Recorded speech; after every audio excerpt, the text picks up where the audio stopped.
Would we still go through Bureau of Indian Affairs, Department of Interior? Yes, we would, but at a different level. At a different level. Right now, the largest lobbying group in the United States is the Native American Congress.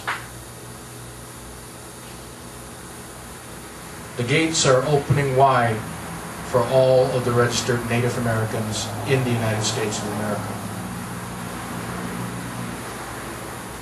So, the difference between the two, we are restricted under the Organic Act to operating our government in conformance with the Organic Act. Under tribal status, we would write our own constitution on how we would govern ourselves as a people. And as long as that constitution did not violate the United States Constitution, i.e. we didn't put a clause in there that says that slavery is legal, because Article 13 of the United States Constitution says it isn't, then we would pass through the Congress and the Bureau of Indian Affairs and Department of Interior.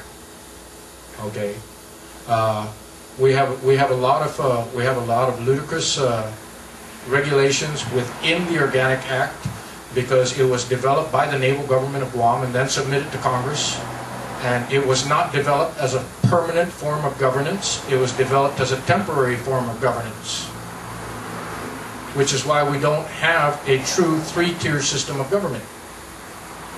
The governor of Guam enjoys more power than the Guam legislature or the Guam court system. So it is not a true three-tier system of government under the Organic Act. Additionally, when we have our elections as a tribe to elect our leaders who will run our government, we would be the only ones who could vote in those elections. Only tribal members.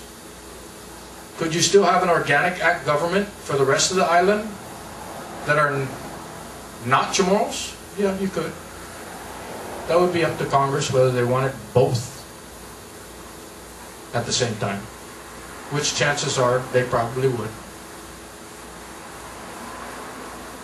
But we would be able to govern ourselves, separate from the Organic Act. And the Organic Act government would not have authority over us. Only our own government. Anything exceeding the parameters of our own government would be handled by the federal government, not the Organic Act government. You mentioned Department of the Interior. Remember when President Ford was in office, he wrote a memorandum telling his people to extend the courtesy to the Chamorros to exercise the right of political self-determination. That memo was hidden and never surfaced until recently. It went beyond that. So how could you trust it? It went beyond that. That was actually an executive order ordering the Department of Interior to grant Guam Commonwealth status. Now we have a federal law, Title 25, that is supporting our quest, number one. Number two, this would not pull us away from the United States. This would give us a closer relationship with the United States. So the chances of the Department of Interior saying no, yes, that's feasible. Is it challengeable in court? Yes, it is. Yes, it is. And we have already been contacted by attorneys who represent the Native American Congress, who would be very interested in assisting us with our quest for tribal registration. And those are U.S. attorneys. Those are not officers of the court here in Guam, because these are all officers of the Organic Act, as is our entire court system. Have you read the book, We Have Fought the Navy and Won by Coogan? I haven't read that book yet. Well, this lady worked for the Department of Interior and retired. And she spilled the beans for what the Navy has always been doing against the Chamorro people. Every time any move that we ask Congress to be U.S. citizens, the Navy recommends no. Well, I do believe the United States Congress holds more authority in the United States government than the United States Navy. Even now the book says be careful with the Navy and the Air Force. Certainly. Because they're very influential in Washington. Certainly. But it is much easier to conform to an existing law than it is to change a law, especially when that law supports your treaty with other nations. Now another thing, because of the Organic Act, this is an elected form of government that we have here in Guam. And it is still non-self-governing. Yeah, but we have an elected people, the legislature. Would it be, will our movement be contrary to the Organic Act? Shouldn't this thing be presented by the elected representatives of the government of Guam? Were the elected representatives of the government of Guam wholly and completely placed in office through a vote by only Chamorros? If the answer is no, then my answer is no. You have to remember that the parameters of the Charter of the United Nations specifically stipulate the native inhabitants, not anyone who comes after. Now, to the best of my knowledge, the last time people were elected to office where it was a majority Chamorro vote on this island was during Ricky Bradallo's time. Every time since then, the Chamorro is no longer the majority of the registered voters on this island.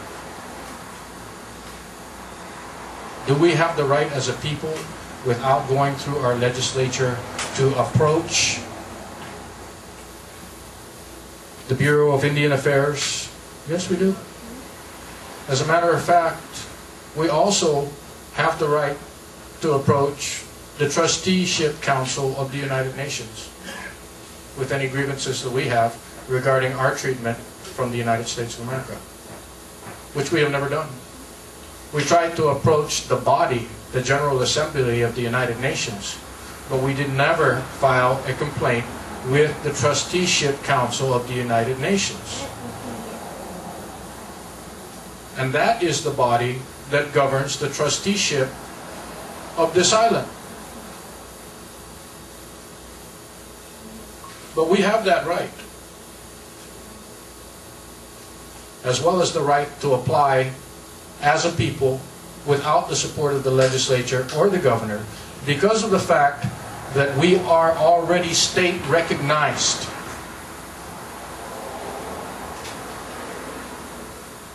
When the government of Guam accepted our Articles of Incorporation and bylaws and gave us our charter, we became officially state recognized. Now, have we spoken to members of the legislature about what we're doing and what our quest is? Yes, we have. Do we have the support of some of those legislators or legislators? Yes, we do. Will they be developing a resolution on behalf of the legislature of Guam and the people of Guam to formally recognize the Chamorro tribe as a representative of the Chamorro people? They're working on that right now.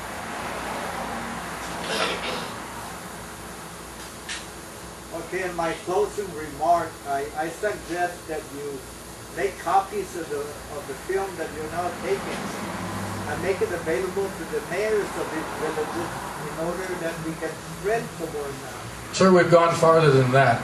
If you go to YouTube, on the internet, Chamorro Tribe 671.